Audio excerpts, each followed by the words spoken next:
raté complètement les analyses parce que bu ñu jàppee nekk c'était en 2006 2020 mun nañoo wax ne 14 ans d'échec est-ce que nekkul échec yi politique yi nga xam ne ñoo succédé ba tey jii ce président mais absolument parce que pour man c'est cyclique. C'est cyclique parce que Abdoulaye Wade bi mu fi nekkee 2005 2006 si lañ commencé wax Barça. Voilà.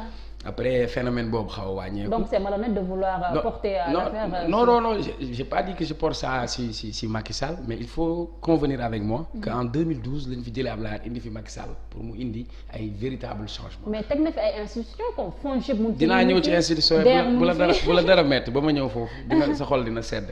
Abdoulaye Wade moom moo avoué ni que dafa échoué ci politique de jeunesse. Parce que tegoon na fi ay programme ay FNPG ay ANEJ moom mu avoué ni qu'il a échoué en 2012 moom moo ko waxal boppam. Macky bi muy ñëw il nous a promis 500 000 emplois. 2012 bi élection yi passé il a promis 1 million d'emplois.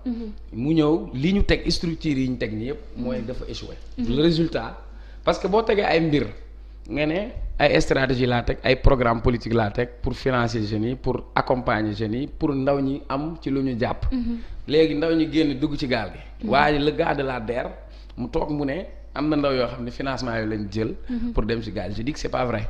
Au contraire moom nañu wax 57 milliards yi ñu destiné pour jeunes région de Dakar fu mu ne ak 3 milliards yi ñu jox waa Pikine nee na nañu wax ñan la ko jox liste bi ñu topp. xool projet vous pensez qu'il y a eu détournement d'objectif? C'est un détournement d'objectif parce que ils ont fait ça durant la campagne électorale en fait.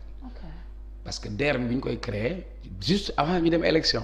C'était pour entretenir une clientèle politique c'est-à-dire DER teg nañ fi DER PAPEGF FONGIP Prodac li ñu koy créer sax comme fecc bu bees am na ku may tooñ ma ne ko on se tëra réew suba ñu def përa réew tous ces programmes là ay programme dóor la parce que feeñul y a pas eu d'impact sur la jeunesse sénégalaise et aujourd'hui il faut rendre un vibrant hommage à tous ces jeunes ngay romb marchand ambulant ñu nekk ci tali bi marchandise bi ñu yor weesuwul 3000 francs jeunes yi nga xam ne ay uude lañ ay cordonnier di toog ci seen atelier jeunes yi nga xam ne ñu ngi jéem a créer di wut benn bu te amuñu ku leen jàppale li sama maam xaar ma jaaga doon way balaa nga naan naam day fekk ni yaa nga fa xale yi ku leen juróon yërëm leen ñi nag indifférence lañ nekk li ñuy def ni c'est du saupoudrage c'est-à-dire bu ñu bëggoon créer richesse boobu nañu arrêté accord yi ñuy signé wala bu ñuy signé ak nit accord ñu ne la transformation bi fii lañ koy defee ci biir réew mi ñu ne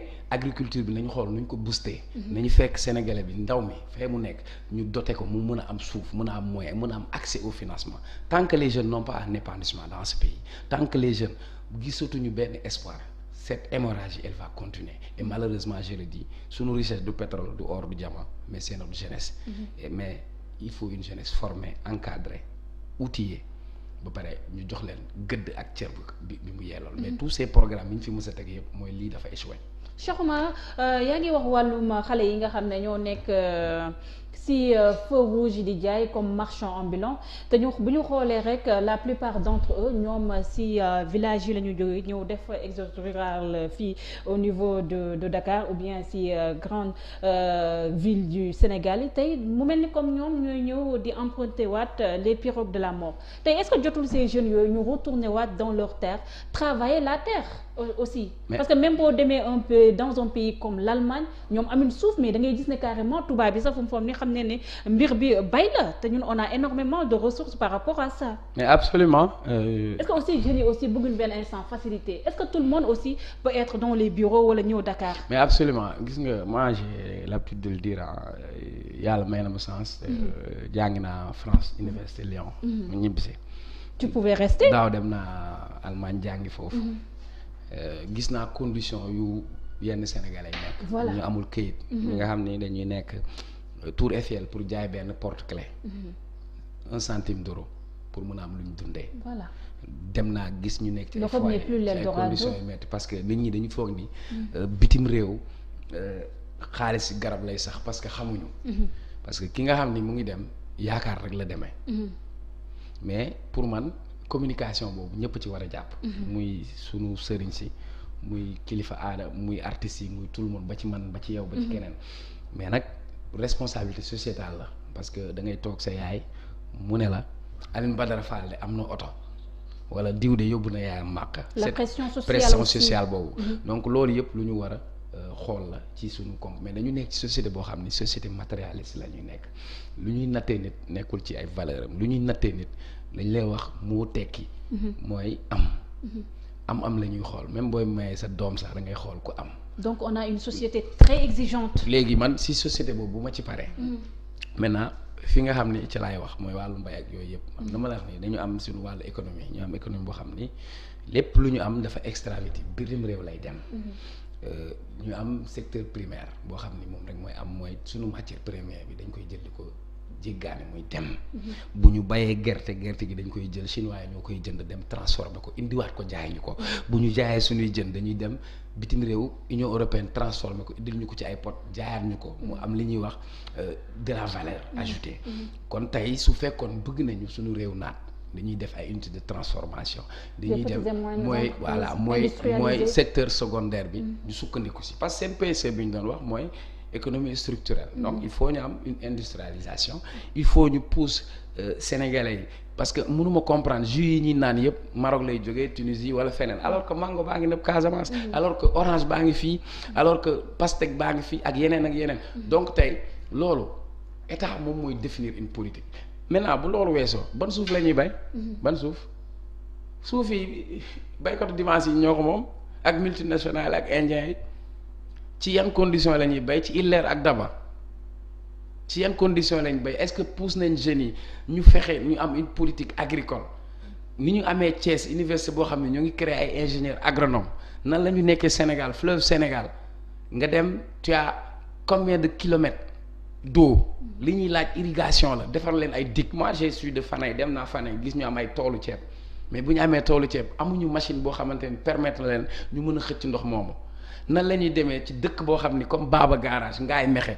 1939 ba tey tali rang-rang la ñu am donc pour man le développement du Sénégal c'est ce que je dis mooy kilo bopp liibaru yaram tout est concentré à Dakar tout reste à Dakar économiquement lépp alors bu fekkoon demoon nañ ci politique décentralisation boo xamante ni voilà ubbi réew mi fexe ba ki nekk Tambacounda du manqué dara ba léppam Tamba la koy fekk ñu organiser mais tey boo xoolee démographie bi c'est à Dakar ñii ñëw fii Dakar jàpp nañ ni la ñu am as néew ñoom doy na leen alors que mënoon nañ créer ay conditions ba ñu mën leen fixer ca fa ñu nekk exode rural bañ a amati mais nan la ñuy fexe ba ndaw ñi gis seen bopp ci réew maintenant lii yëpp nag problème de répartition des richesses la parce que tey am na ku ma doon waxtaana da ngay jàng ndox say morom yaa leen dàq jàng fu ñu defee ba université du la jiitu mais su bokkee ci parti mu ngi fonction publique bi ñëpp amuñu même chance ngay toog ci réew moo xam ne ñu la ay wax milliards jox nañ diw milliards wala nangam injustice sociale yooyu frustration yooyu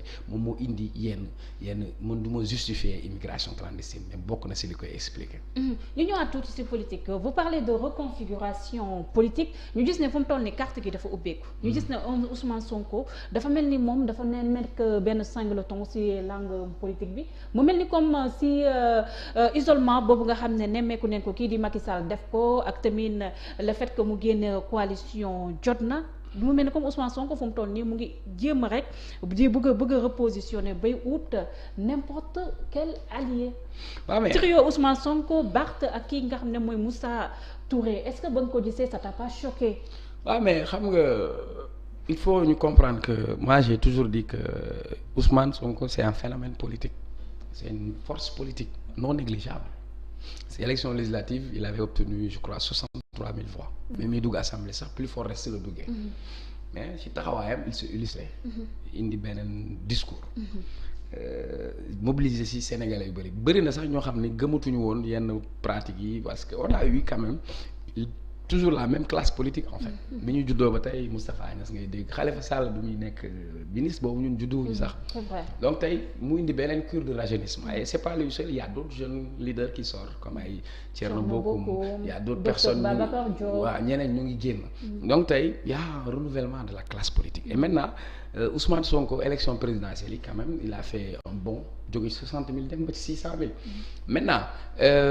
mooy li ma la wax Macky Sall est en train de se consolider de chercher une force Ousmane Sonko au début tey da ngay gis ni il gagne en maturité non seulement ci discours am mais aussi dans sa démarche parce que tey li ñuy wax en politique il faut se faire moins d'ennemis.